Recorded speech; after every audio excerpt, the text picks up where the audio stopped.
Sholat, tapi pikiran melayang. Begini jawaban Rasulullah yang menggetarkan hati. Pada suatu majelis Rasulullah, suasana terasa begitu tenang. Para sahabat duduk melingkar menyimak setiap perkataan beliau dengan penuh perhatian. Namun, di antara mereka, ada seorang sahabat yang tampak gelisah. Jemarinya saling menggenggam, matanya menunduk, dan napasnya terasa berat. Setelah beberapa saat ragu, ia akhirnya mengangkat wajah dan berkata dengan suara lirih, "Wahai Rasulullah, aku ingin bertanya, tetapi aku khawatir pertanyaanku ini akan membuatku semakin malu di hadapan Allah." Rasulullah pun tersenyum lembut, menatapnya penuh kasih sayang. "Katakanlah, wahai saudaraku, tidak ada pertanyaan yang membuat seseorang hina jika ia bertanya untuk mencari kebaikan." Sahabat itu menarik napas dalam, matanya mulai berkaca-kaca. "Wahai Rasulullah, aku merasa salatku sering tidak khusyuk. Kadang aku mengingat urusan dunia, kadang pikiranku melayang entah kemana. Aku takut salatku tidak diterima oleh Allah. Apakah dengan salat seperti itu, aku tetap mendapatkan pahala?" Suasana majelis seketika menjadi hening. Para sahabat lainnya ikut menunduk, merasakan kegelisahan yang sama. Mereka tahu betapa beratnya pertanyaan itu.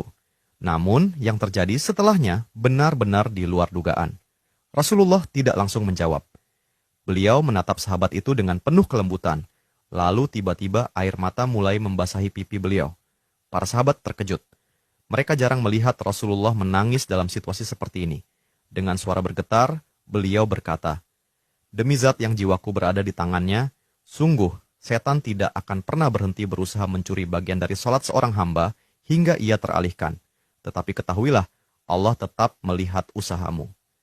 Rasulullah menarik napas dalam, lalu melanjutkan, "Wahai saudaraku, jika engkau meninggalkan salat hanya karena takut tidak khusyuk, maka setan akan menang.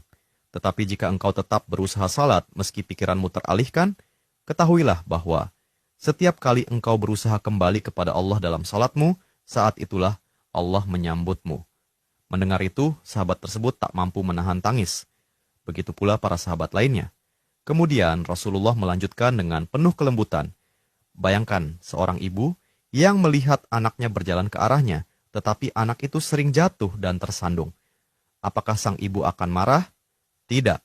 Ia justru akan berlari menghampirinya, mengangkatnya, dan mendekapnya erat. Itulah Allah. Ia lebih penyayang daripada seorang ibu kepada anaknya. Selama engkau terus kembali, Allah akan selalu menerimamu." Air mata mengalir di pipi sahabat itu. Kata-kata Rasulullah begitu menusuk hatinya. Sejak hari itu, ia tidak lagi putus asa dalam sholatnya. Ia tetap berusaha khusyuk, dan setiap kali pikirannya melayang, ia mengingat nasihat Rasulullah. Setiap kali engkau berusaha kembali, saat itulah Allah menyambutmu. Jangan pernah berhenti. Berusaha, jika kisah ini membuka wawasan kita, yuk berbagi. Biar banyak yang tercerahkan. Setiap satu kebaikan dibalas Allah 10 kali kebaikan, barokallah forever. Amin ya Rabbal Alamin ya Mujibas Sailin.